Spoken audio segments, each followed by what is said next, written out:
Jadi rasanya di dalam debat ya biasa-biasa saja lah. Itu debat itu penilaian setiap orang berbeda, tapi saya sendiri merasa bahwa saya sudah yang baik untuk debat ini.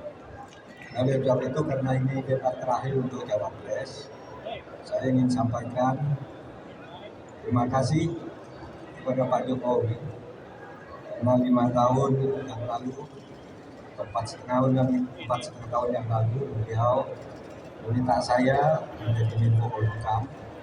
Saya semakin banyak belajar dan tahu bahwa beliau itu sangat peduli terhadap kesejahteraan rakyat dan kebaikan rakyat. Itulah sebabnya pada tahun ini saya bersedia pula ketika diminta menjadi cawapres Pak Ganjar Pranowo, karena apa yang saya peroleh selama menjadi menteri dan Pak Jokowi itu bisa saya lanjutkan di dalam tugas-tugas Pak Ganjar Pranowo kalau sudah jadi presiden nanti. Karena Pak Ganjar dan Pak Jokowi itu sama-sama merupakan presiden rakyat. Itu aja. Karena untuk pertama kali saya kira Pak Mahfud menginspirasi. Ada pertanyaan yang harus dijawab, tapi beliau sampaikan tadi, ini pertanyaan nggak perlu dijawab. Ya, itu menginspirasi. Saya melihat, oh iya, kadang-kadang pertanyaan itu tidak perlu dijawab. Beliau sampaikan secara terbuka, menurut saya itu bagus untuk mengedukasi semuanya. Pak Mahfud menyampaikan.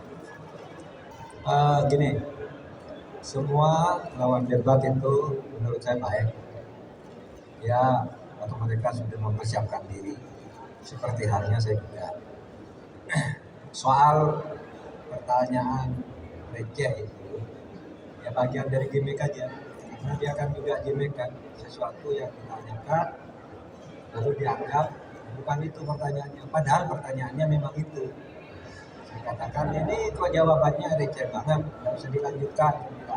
Saya kembalikan ke moderator, sudah waktu saya serahkan moderator, saya akan gunakan sewaktu tidak ada gunanya. Nah, kayak gini kan cuma gitu, itu bagian gimmick saja. Gini, saya bukan tidak menjawab, saya sudah menjawab dengan benar, tapi dia yang tidak ngerti konsep itu, sehingga dibilang kok jawabannya lain dari jawaban saya itu karena pertanyaan itu. Sebab itu saya bilang ke moderator, udahlah kembalikan ke moderator aja, ini tidak bisa dilanjutkan debat kayak gini karena masalahnya sudah dijawab lalu bilang belum dijawab, kan itu hanya gimmick aja bilang begitu. Makanya saya bilang ini receh loh gitu, pertanyaan baliknya receh kan begitu. Saya sudah menjawab sesuai dengan pertanyaan.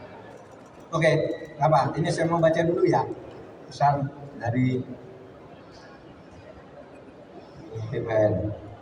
Baju yang saya pakai bersama Pak Ganjar ini merupakan aksi nyata dan bangkit harapan perempuan Indonesia untuk merawat ibu pertiwi kita yang sakit.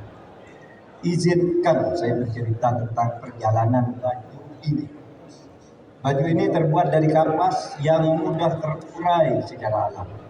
Kapas ini ditanam oleh petani perempuan di Tuban, Jawa Timur, dengan teknik tumpang sari tanpa menggunakan bahan kimia. Kapas diproduksi menjadi benang dan ditenun secara manual menjadi selai kain. Pewarnaan menggunakan pewarna alami dari tanaman, bukan kimia, sehingga menghindari penggunaan 2,5 juta liter bahan kimia.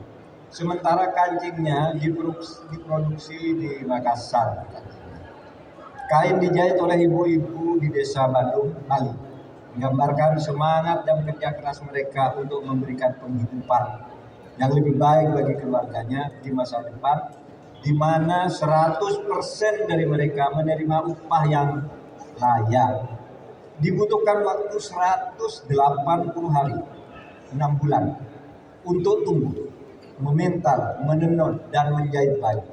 Proses ini telah menebarkan dampak positif untuk 1.500-an kehidupan, terdiri dari petani hingga penjahit. juga berhasil mencegah produksi 80 ton CO2 dan menggenerasi 30 hektar lahan melalui daur ulang sampah dan mengubah tanah kering menjadi agroforestry. Sebelumnya, para ibu pengrajin terdampak bahan kimia yang bahaya bagi kesehatan dan mencemari sumber air dan juga tidak mendapatkan penghidupan yang layak. Pengembangan penanaman kapas asli Indonesia juga menjadi inspirasi di mana sekarang lebih dari 90% kita mengimpor kapas.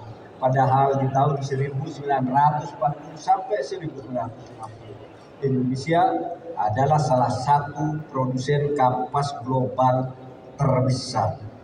Akhirnya, saudara, karena ini topiknya topik tentang lingkungan dan kelestarian alam, apa pesannya? Kisah yang saya sampaikan tadi membuktikan bahwa kita bisa membangun Indonesia unggul yang adil dan lestari untuk seluruh rakyat. Kita bisa hidup layak dan berkembang di rumah kita sendiri dengan menjaga kearifan lokal dan keberagaman. Pembangunan ke depan harus melihat bukan hanya aspek ekonomi, tetapi juga lingkungan dan sosial untuk sebesar-besar kemakmuran rakyat.